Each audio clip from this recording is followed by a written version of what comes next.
Good morning to all of you. Dear students, last day we read chapter number 4 in the Kingdom of Fools. हम लोगों ने इसको कल पढ़ा था, आज उसी को कंटिन्यू करते हैं। जो रेस्ट ऑफ चैप्टर है उसको शुरू करते हैं।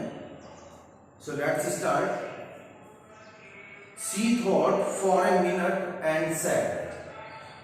वो कुछ क्षण के लिए सोचती है और फिर उसने बोला या कहा, माय लॉर्ड वेट, मेरे स्वामी रुको, इंतजार करो।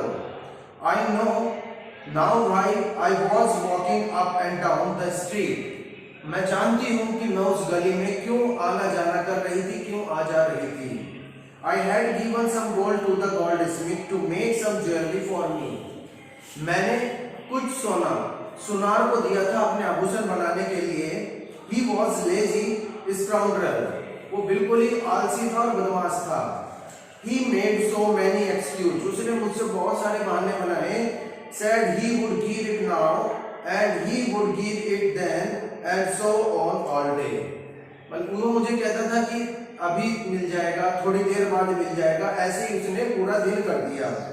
He made me walk up and down to his house a dozen times, इस तरह उसने मुझे अपने घर पे कम से कम दर्जन बार उसने अपने घर पे बुलाया, चक्कर लगवाए। That was when the bricklayer saw me, इसीलिए जो ब्रिकलेयर जो था, ये राजमिस्त्री जो था, ये मुझे बार बार देख रहा था। It's not my fault, मेरी गलती नहीं है my lord, it's the damn goldsmith's fault, ये उस जो मक्कार है सुनार, उसकी गलती है। Poor thing, गरीब औरत, शी इज एब्सोल्युटली राइट, तुम बिल्कुल सही हो। थॉट द किंग, राजा ने सोचा। व्हेन द एविडेंस, और उन्हें जो सबूत जो थे उनकी उसका आंकलन करना था उनको। We have got the real culprit at last, अब हमें अंत में वो सही जो मुजरिम है वो मिल गया है। गेट द गोल्ड स्मिथ को सुनार को लेकर आओ। Wherever he is hiding, जहां भी वो छिपा हो। एट वंस, एकदम बुलाओ। The king's bailiffs searched for the goldsmith, जो राजा जो था उसके जो सिपाही थे, दास जो थे, वो सुनार की खोज में निकल पड़े। who was hiding in a corner of his shop, वो अपनी दुकान के कोने में छिपा हुआ था। When he heard the accusations against him, he had his own story to tell. जैसे ही उसको उसका इल्जाम उसके दिल सुनाया गया, बताया गया, तो उसने अपनी कहानी बनानी शुरू कर दी। My lord, he said, I am poor goldsmith. It's true, I made this dancer come many times to my door. मेरे स्वामी, उसने कहा कि हाँ, मैं ही वो गरीब सुनार हूं।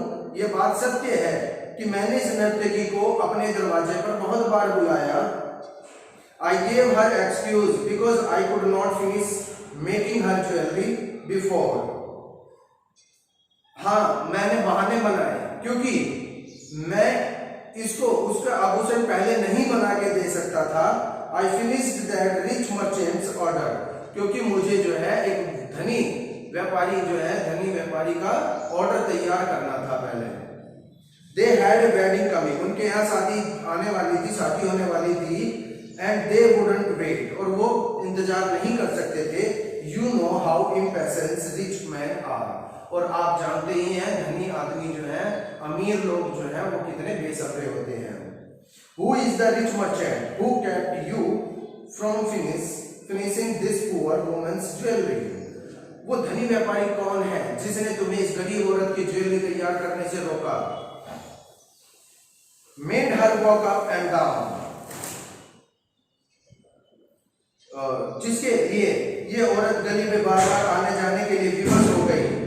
Which distracted this bricklayer, और जिसने इस ब्रिकलेयर, इस राजमिस्त्री का ध्यान अपनी तरफ खींचा। Which made a mess of his wall, जिसकी वजह से वो दीवार खराब बनी। Which has no fun on an innocent man and killed him.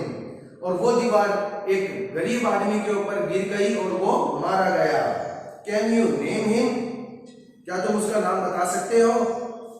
The goldsmith named the merchant, and he was none other than the original owner of the house whose wall had fallen.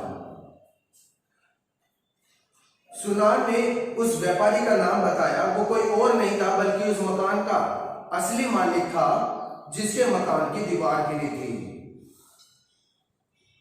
Now justice had come full circle. अब जो ये न्याय का जो पूरा चक्र जो है वो संपूर्ण हो चुका था.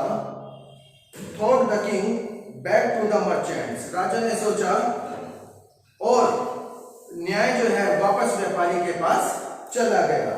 When he was rudely summoned back to the court.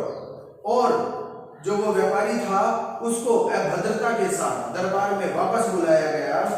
He arrived crying. वो चिल्लाता हुआ आया. It was not me, but my father who ordered the jewelry. मैंने आभूषण बनाने का ऑर्डर नहीं दिया था. वो तो मेरे पिता थे जिन्होंने आभूषण बनाने का ऑर्डर दिया था.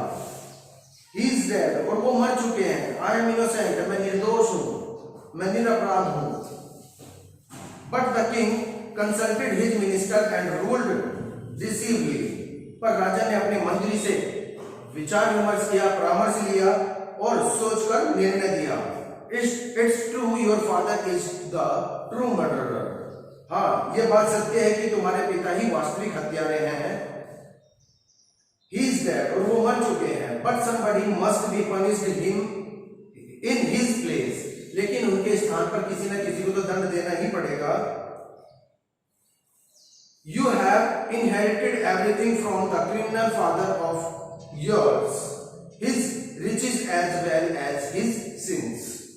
देखिए, तुमने अपने अपराधी पिता से सब कुछ विरासत में लिया है. चाहे उनकी पैसा हो, धन हो, दौलत हो या उनके पाप हो, सब तुम्हें ही मिला है उनका. I knew at once even when I first set eye on you. मैं एकदम समझ गया था जब मेरी पहली बार तुम पर नजर डली कि तुम ही भयंकर अपराध की जड़ हो. You must die. अब तुम्हारा मरना उचित है. And he ordered a new stag to be made ready for the execution. राजा ने मृत्यु दंड के लिए नई सूली, नया फंदा तैयार करने के लिए आदेश दिया. As the servants sharpened the stag and got it ready for the final impaling of the criminal. जैसे ही नौकरों ने सूली यानी फंदे पर धार लगाई और उसको अपराधी के लिए मृत्यु दंड के लिए अंतिम रूप से तैयार किया. It occurred to the minister that the rich merchant was somehow too thin to be properly executed on the stag. तो मंत्री के मस्तिष्क में, मंत्री के दिमाग में एक बात आई कि धनी व्यक्ति तो इतना पतला है, उसको ठीक से सूली पर नहीं चढ़ाया जा सकता. He appealed to the king's common sense. The king too worried about it. मंत्री ने राजा से विवेकतापूर्ण यह अपील की. राजा भी इसके लिए चिंतित हो गया. What shall we do? He said. अब वो कह रहे, राजा कह रहा है कि अब हम क्या करेंगे, कैसे करेंगे. When suddenly it struck him that all they needed to was to find a fat man enough to fit the stag.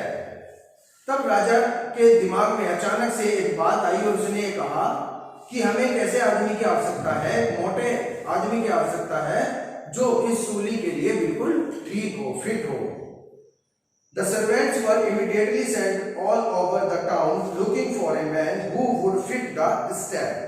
राजा ने अपने नौकरों को भेज दिया उस मोटे आदमी की तलाश में जो उस फंदे के लिए, उस सूली के लिए बिल्कुल पूर्ण रूप से परफेक्ट था, पूर्ण रूप से सही था. And their eyes fell on disciple who had fattened himself for months on bananas and rice and wheat and ghee. अब राजा के नौकरों की नजर उस शिष्य पर पड़ी जो महीनों से यहाँ रहकर केले, चावल, घी और गेहूं खा रहा था और मोटा हो गया था. सो माय डियर स्टूडेंट्स, आज के लिए इतना ही। मिलते हैं अगली वीडियो में। Till then bye bye from my side.